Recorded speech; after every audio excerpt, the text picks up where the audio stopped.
আমি ডাক্তার জাফরুল হক, উত্তর যাত্রাবাড়ি 4 নম্বর গেট, ঢাকা, বাংলাদেশ থেকে। আজকে 30শে মে 2025। আমার অনেকগুলি সাকসেসফুল ক্যান্সার পেশেন্টের মধ্যে আজকে আরও একটি ক্যান্সার পেশেন্ট, যিনি 35,000 টাকা দিয়া যার একটা কেমোথেরাপি দেওয়া হয়েছিল। কেমোথেরাপি দেওয়ার পরে ওনার খাওয়া দাওয়া হাঁটা চলা সব বন্ধ হয়ে গেছিলো। আল্লাহর অশেষ রহমতে আমার এখানে মাত্র 17/5/2025 তারিখে একবার মতো ওষুধ দিয়েছি। সেই ওষুধের ওসিলায় উনি অনেকটা ভালো। আমি এখন স্বয়ং রুগীর কাছে এবং তার ওয়াইফের কাছে শুনবো তার কী হয়েছিল। হ্যাঁ, আপনি আপনার নাম, পরিচয়, কোথায় কী হইলো আপনি বলেন। আপনার নাম বলেন, দেশের বাড়ি কোথায়, থাকেন কোথায়, কোথায় থাকি করেন, আর কাছে যাও। আমার গ্রামের বাড়ি হচ্ছে থানা বাউফল, জেলা পটুয়াখালী। আমি যাত্রাবাড়ি 2 নম্বর গেট আমার বাসা। আমি মিরপুরে একটি জব করি। তো আমার কোম্পানির নাম কি? উদ্দীপনা এনজিওতে চাকরি করি। উদ্দীপনা এনজিও। আমার প্রথম এই ডান এই জায়গায় ঘাড়ে লিম্ফোটিক গ্ল্যান্ড, এটা টিউমারের মতো হয়েছে। তারপর ওই জায়গা থেকে আমার ক্যান্সার ধরা পড়ে। তারপরে আমি একটা ক্যাবো দিয়েছি। কত লাগছিল কেমন দিতে? 35,000 টাকার উপরে লেগেছে। তারপরে দেওয়ার পর কি হইলো? দেওয়ার পরে আমি 3-4 দিন অনেক বিছানায় শুয়ে অবস্থা ছিল। তারপরে এই স্যারের কাছে আমি আসছি। আমি ওই জায়গায় ওষুধ খাওয়ার পরে আমি অনেকটা এখন সুস্থ। আমি অফিস করতেছি পুরো 1 সপ্তাহ। খাওয়া দাওয়া এখন আমার আগের সাথে আরও খাওয়ার রুচি আরও বেড়েছে, আলহামদুলিল্লাহ। এবং ডায়াবেটিস ছিল, আশা করি ডায়াবেটিসটা কমবে। এখন তার ওয়াইফকে শুনবো, তুমি একটু বলো তো তার সম্বন্ধে, তার কী কী সুবিধা অসুবিধা ছিল। সে ঠিক মতো খাইতে পারতো না, তারপর ঘুমাইতে পারতো না, রাত ভরে বসে থাকতো, বিছানায় শুইতে পারতো না।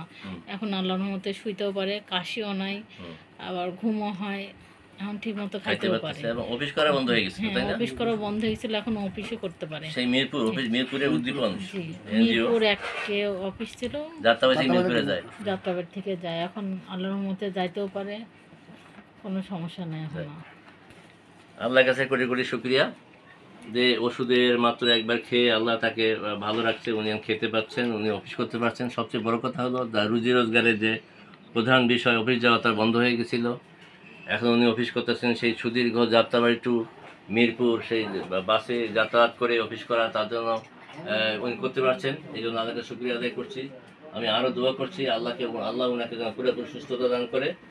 তো আমার আজকে এই ভিডিও করার উদ্দেশ্য হলো যে লিম্ফোথিক গ্ল্যান্ড ক্যান্সার যে হোমিওপ্যাথি চিকিৎসায় যে ভালো হতে পারে, এটা হলো প্রাথমিক একটা স্টেজ, প্রাথমিক ধাপ।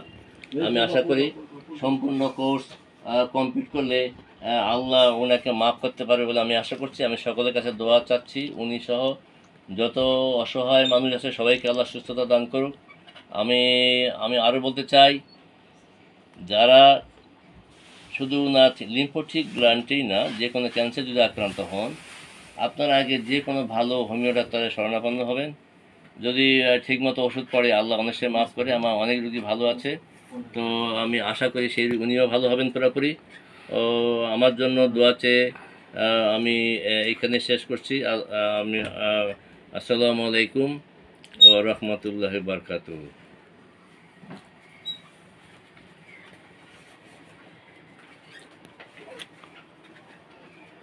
একটু বলি, কদিন আগে আমার আর একটা পেশেন্ট, যার বাড়ি ছিল বরিশাল, ওনার ব্রেনের মধ্যে সিস্ট ছিল। বরিশালের ডাক্তার এবং ঢাকার ডাক্তার, ওনাকে বলা হয়েছিল যে তার সিস্ট অপারেশন করতে হবে, অর্থাৎ ব্রেন অপারেশন করতে হবে।